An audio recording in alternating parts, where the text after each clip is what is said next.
At Lowe's, every pro is an MVP to us. It doesn't matter how big or small your business is. If you're a plumber, roofer, electrician, or remodeler, your business earns back when you spend, gets exclusive offers, and paint rewards. It all adds up to help drive your business. Join Lowe's MVP's Pro Rewards and Partnership Program today. Minimum purchase required. Earnings and paint rewards awarded as Lowe's e-gift cards. Exclusions, restrictions, and more terms apply. Valid through 12/31/22. See Lowes.com/L/Pro Loyalty terms. Subject to change. U.S. only.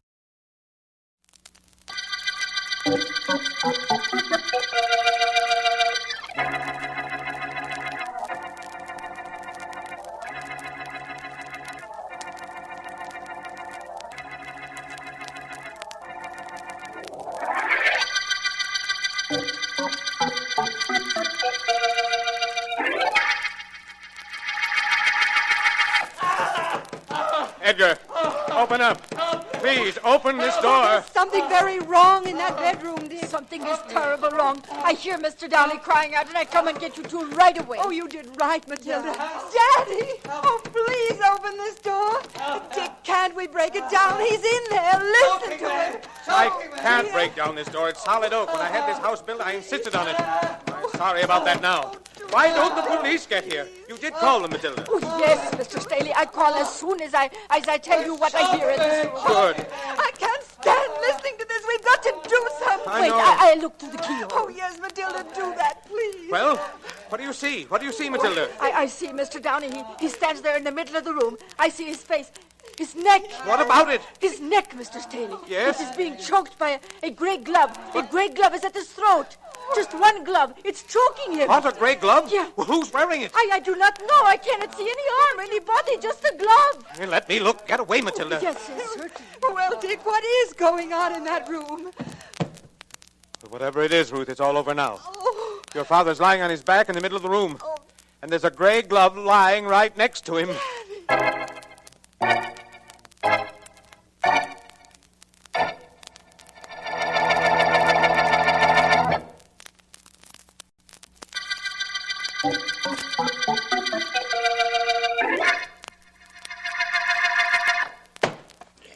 A few more with the axe ought to do it, Riley. Okay, T.A. These oak doors are sure tough. Stand back, Markham. Right. I'm glad I called you to come down here with me, Vance. From what I was told on the telephone, what happened in this room is pure fantasy. I'm glad you called me too, Markham. And I'm glad I got here in time to break in the room with you and our police friend here. Where are the owners of this house? I've asked them to wait in their room. That does it, Mr. Markham. I can reach in and turn the key from here. Okay, fine. Vance, look there.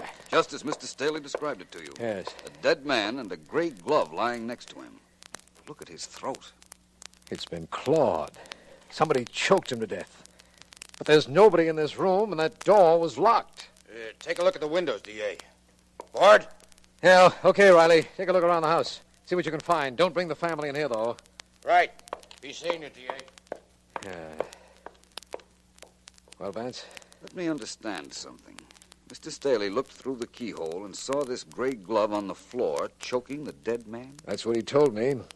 The maid, Matilda, saw it, too. And all three of them heard this man here repeating, "It's choking me, it's choking me." Well, this is something. A man is choked to death by a gray glove. A glove that was obviously on the hand of somebody who couldn't possibly be in the room.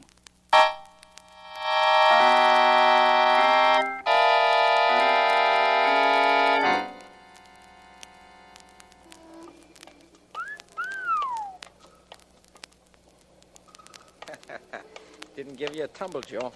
You must be losing your stuff. Kind of nice she was. Who needs her? Hey, the fellow's inside the store. You want to go in and shoot a fat? Who needs it?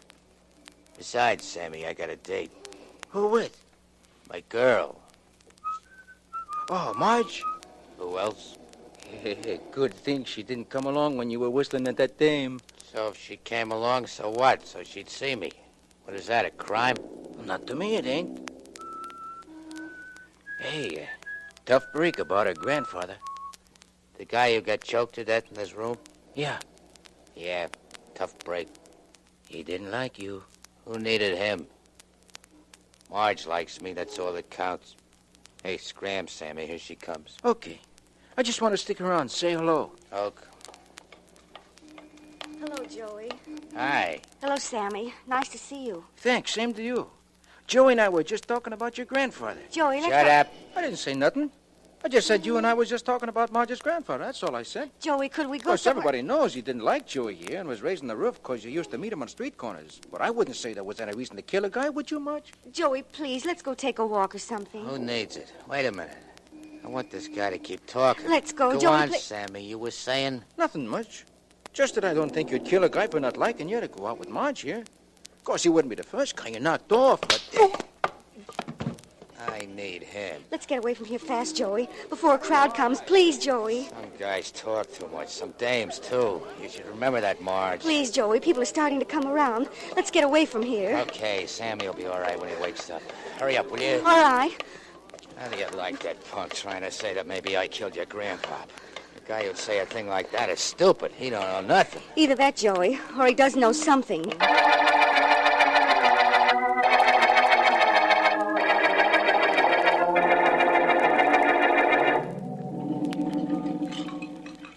I've never known you to question anybody in a kitchen before. There's a Vance. first time for everything, Markham. Matilda, Yes. you don't have to stop washing those dishes to answer some questions. No, I don't stop. Good. How long have you worked for Mr. and Mrs. Staley? 30 years. I come with them when they first get married. I stay with them ever since. They're very fond of you. I was talking to them right after the body of Mrs. Staley's father was found in his room, and they told me how highly they regarded Oh, you. they are good people. Were they happy, Matilda? Oh, yes. So happy. Well, Vance, I guess that tells us nothing. What did you want it to tell us, Markham? I was hoping your questions might shed some light on the ridiculous situation in this house. How a man could be choked to death with a gray glove, which we found on the floor. Oh, that. Yes, definitely that. Mr. and Mrs. Staley heard her father cry out that the gray glove was choking him. Yet after looking through the keyhole, they could see neither body nor arm attached to the glove at his throat. There was a slight inaccuracy in your description of what happened, my friend, but it doesn't matter. You see, I know how that was done. What? Yes, you... Oh. I'm so clumsy. I'm so sorry to drop the dishes. I picked them up. Nervous, Matilda? Oh, no, I don't think so. It would seem to me that you were. You knocked over those dishes when Vance said he knew how Edgar Downey was murdered. Well, I'm sorry. I know. But about what?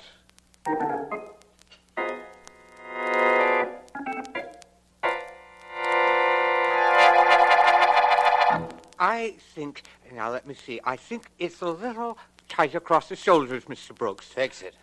Certainly. Would you care for a little extra drape in this suit? Who needs it? But, Just Mr. Brooks... make sure there's enough padding in the shoulders. Oh, don't worry, Mr. Brooks. I'll especially see to that. You want the trousers pegged, of course? What else? Yes. And see that they come up high enough, you hear? Oh, yes, Mr. Brooks. Okay, that does it. Now, when do you want me to come? Joey, you in there? Who is that? It's my girl. What's she doing here? In here, Marge. Come on in. Joey, I've got to talk to you. So talk. Alone. Oh, yes, sir, Mr. Brooks. The fitting was about over, you know.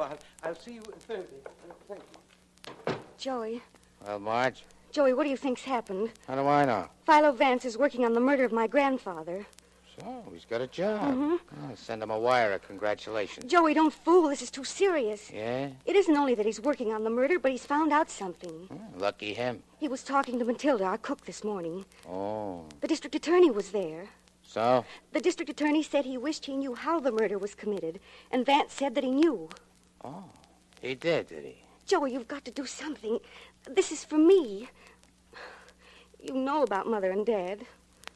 What am I supposed to know about him? Well, you know how terribly they quarreled when Grandfather came to live with us. I told you that. So what am I supposed to do? Stick my neck out and get into trouble? Who needs it? Well, if Vance knows how Grandfather was killed, it's going to affect somebody I love. My mother or father or you. Oh, I get the gimmick now. You're scared. You'll think of something to do, won't you?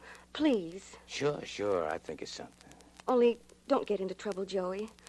I wouldn't want that. I'll try not to. Okay, honey, relax. I won't be the one that gets into trouble. It'll be Philo Vance.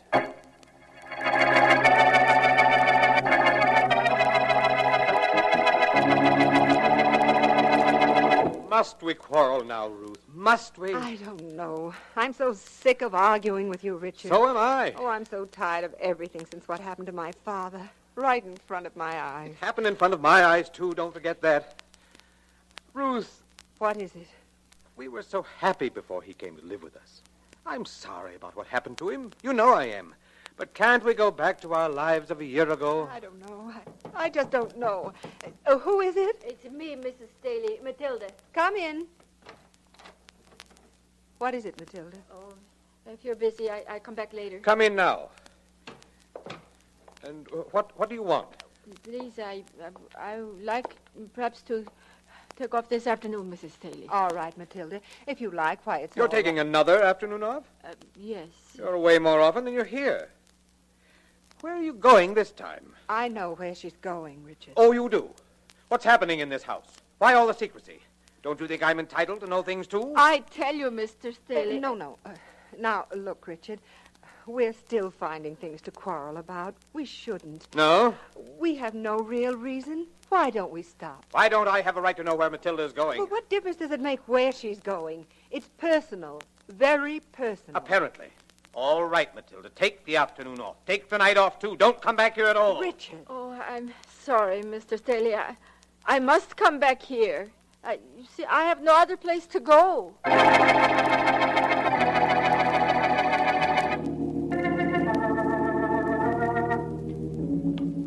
Midnight edition of the morning paper's just out.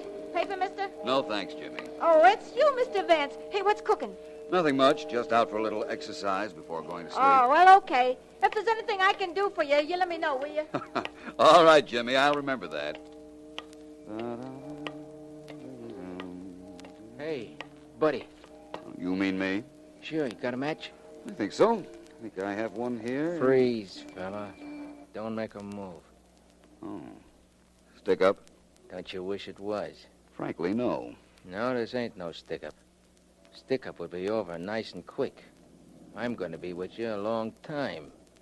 Unless... Unless what? Unless you leave the murder of that old Downey guy up to the police. If you do, you'll never see me no more. That, I assure you, is a great inducement. That probably means something, but not to me. Look, Vance, get smart. You're stepping on somebody's toes. That somebody don't like it. Sent me around to work on you if you wouldn't scare off. And I'm going to do just that. You're going to work on me, are you? Yeah. Well, I assure you, it's a very interesting project. You'll have some fun. You're telling me. I'm not only telling you, I'm showing you. See, I be mindful of. Hold on, Mr. Vance. I'm going to have to help you. Thanks, Jimmy, but I don't think I need you. You're going to need a doctor when I... Here I am, Mr. Vance. Oh, wow, look at him. He's out cold. Yes, Jimmy. I was out for some exercise before going to sleep. Looks like I got the exercise all right, but he got the sleep.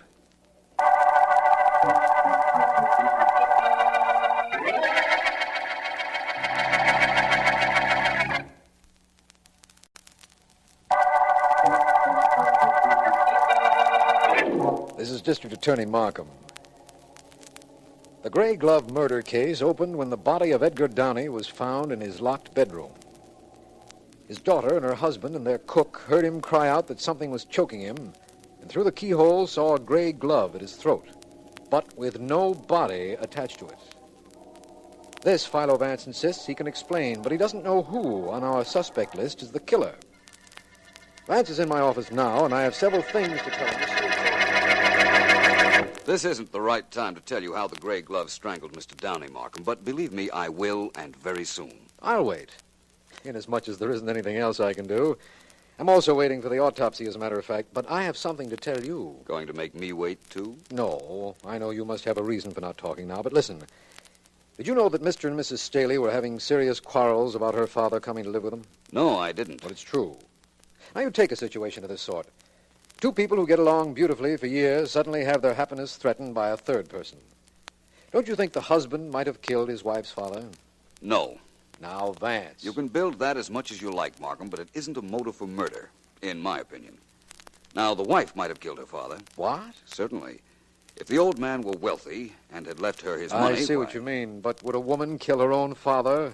And how is it done? I merely offered a suggestion in opposition to yours about Mr. Staley being the killer, that's all. Wasn't my theory. But you do have one. Yes. You see, a rather tough character tried to intimidate me last night as I was taking a walk. Oh? I don't think either Mr. or Mrs. Staley would have hired him. And who did? I don't know. But I have a hunch whoever it was will show up, and very soon. He knows I don't scare easily now, and apparently he's worried. So am I, after what you told me. Don't be.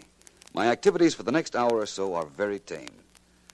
I'm going to take a ride with a lady. Mrs. Staley? No. Her daughter Marge, whom I know you haven't met as yet? No. I'm going for a ride with the one woman in this case who can tell me something important, if I can make her talk. The cook, Matilda.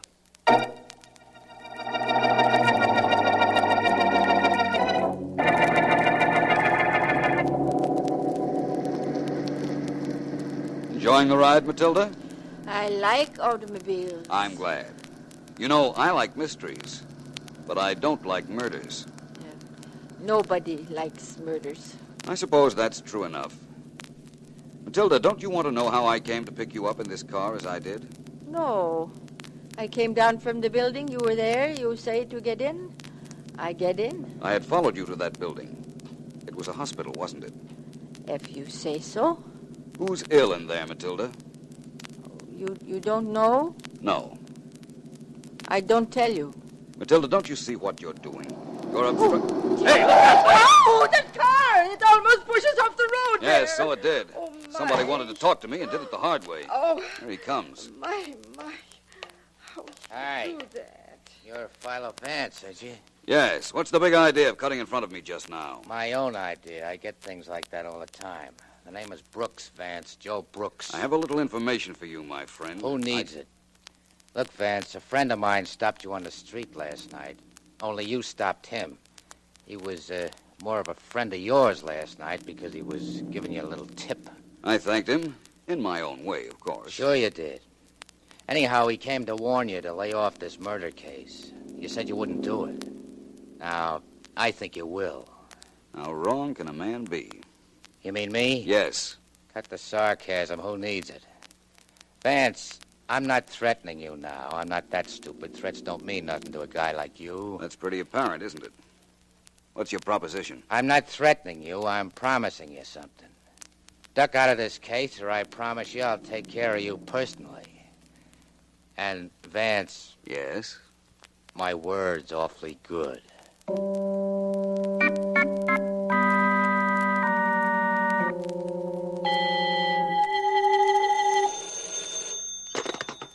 District Attorney Markham speaking. Markham, this is Vance. Hello. What are you doing for dinner tonight?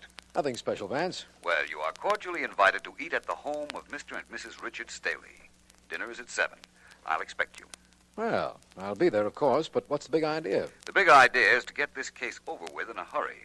And tonight at dinner is when that's going to be accomplished. Oh. Who else is invited? Mr. and Mrs. Staley, their daughter Marjorie, a boyfriend of hers named Joe Brooks, who introduced himself to me in his car this afternoon, and, that's all, I guess. One of them is our murderer? Someone who will be there tonight is, I assure you of that.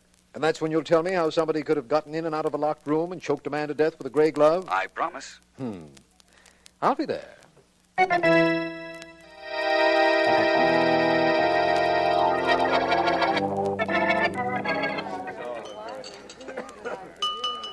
May I please have your attention?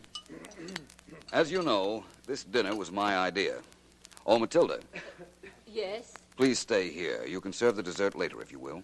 Oh, very well. Mr. and Mrs. Staley, I wish to thank you for allowing me the use of your home, your cook, and your food for this dinner. I hope you don't mind Police Officer Riley being here. That's quite all right. We're only too glad to be. Thank you.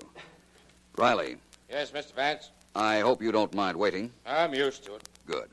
Now, Miss Staley, Well, you're probably wondering how I knew about you and Joe Brooks, who's sitting next to you. It's very simple. I have a newsboy friend named Jimmy. He saw a friend of Mr. Brooks pick a quarrel with me on the street and identified him for me. You checked on Sammy, found he was my friend, asked questions, and found I went with Marge. Some brain. Who needs it? I do, Mr. Brooks, very much. Now, for the first time, I want to tell all but one of you how Mr. Edgar Downey died. Oh, you mean that? One of you, the murderer, already knows. The others will be very interested, I'm sure. Edgar Downey wasn't strangled. What? He was poisoned. Oh, but that can't be. I heard him say, it's choking me. It's choking me. And Dick looked through the keyhole and saw the glove at his throat. So did Matilda. Really? It was my understanding that Matilda looked through the keyhole and announced that she saw the glove at your father's throat. When your husband got to the keyhole, Mr. Downey was already falling. Well, I imagine that's right. Let me continue. There are several poisons that constrict the throat. Mr. Downey was poisoned. Oh. When the poison began to take effect in his bedroom, he instinctively grabbed his throat. When he said it's choking me, he didn't mean the glove, he meant the poison. Of course. No glove was choking him. When you get a report of the autopsy, Markham, you'll find I'm right, that he was poisoned. I don't want to inject no sour note in this, Vance, but what's with that gray glove? Joey, how did you know that glove was gray? Oh, me? Yes. I didn't. I guess most gloves are gray, ain't they, Marge? If you don't mind, I'd like to handle this investigation my way. Now, I want to tell you all this. The same poison that killed Mr. Downey was fed to all of you just now at dinner. What on earth do you mean? Please, everyone. The poison won't take effect for a half hour.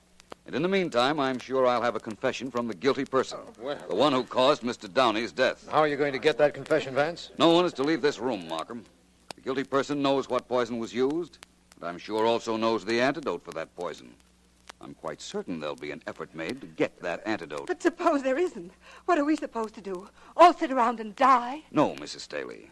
I've made provisions for that, believe me. Wait a minute, Vance. I can't let you do this. After all, I'm district attorney. I represent the law, and what you've done is very illegal, even though it might solve a murder case. That's right. Now, let me ask you something right here. Do you or don't you know who was responsible for Mr. Downey's death? Certainly I know. Now. Matilda, where are you going?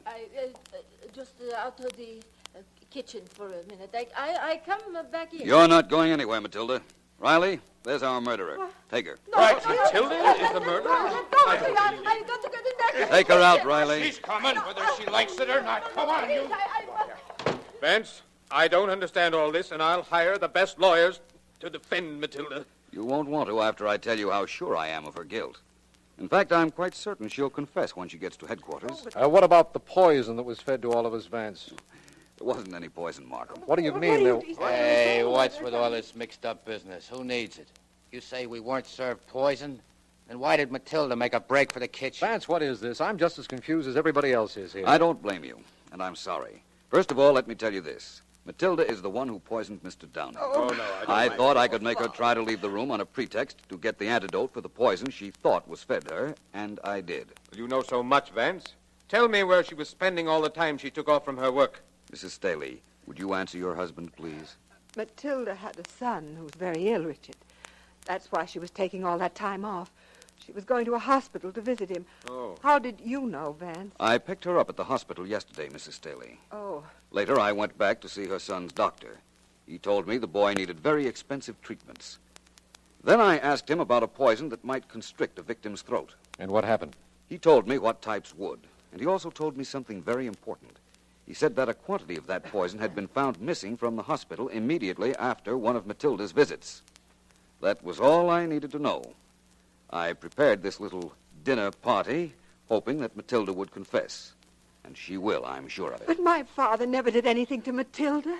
Why should she want to kill him? What reason would she have? I think I know the reason, Mrs. Staley. What? But I'll have to wait just a little while to make sure.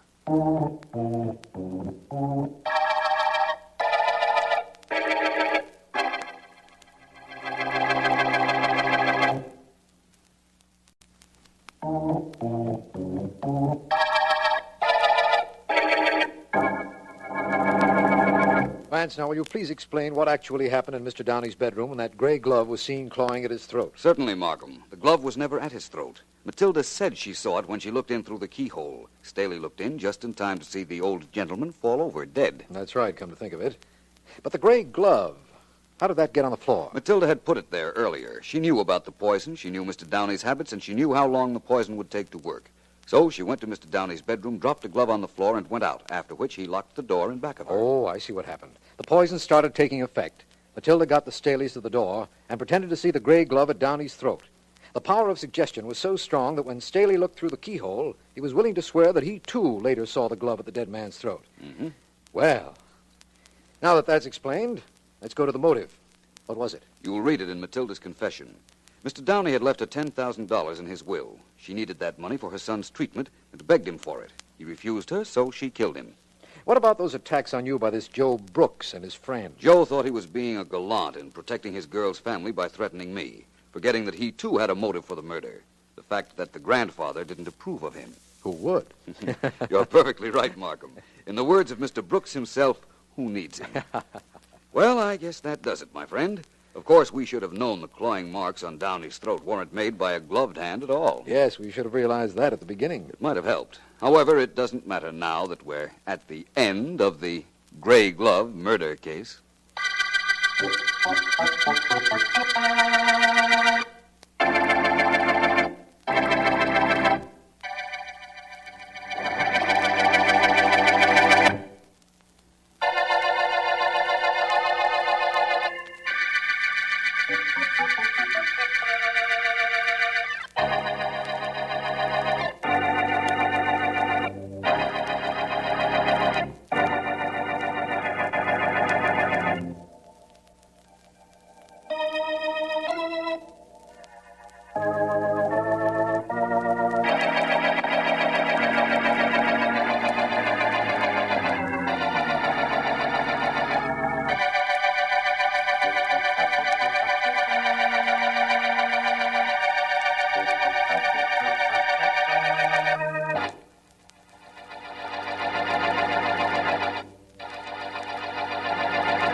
At Lowe's, every pro is an MVP to us. It doesn't matter how big or small your business is. If you're a plumber, roofer, electrician, or remodeler, your business earns back when you spend, gets exclusive offers, and paint rewards. It all adds up to help drive your business. Join Lowe's MVP's Pro Rewards and Partnership Program today. Minimum purchase required. Earnings and paint rewards awarded as Lowe's e-gift cards. Exclusions, restrictions, and more terms apply. Valid through 12/31/22. See Lowe's.com/L/Pro Loyalty Terms. Subject to change. U.S. only.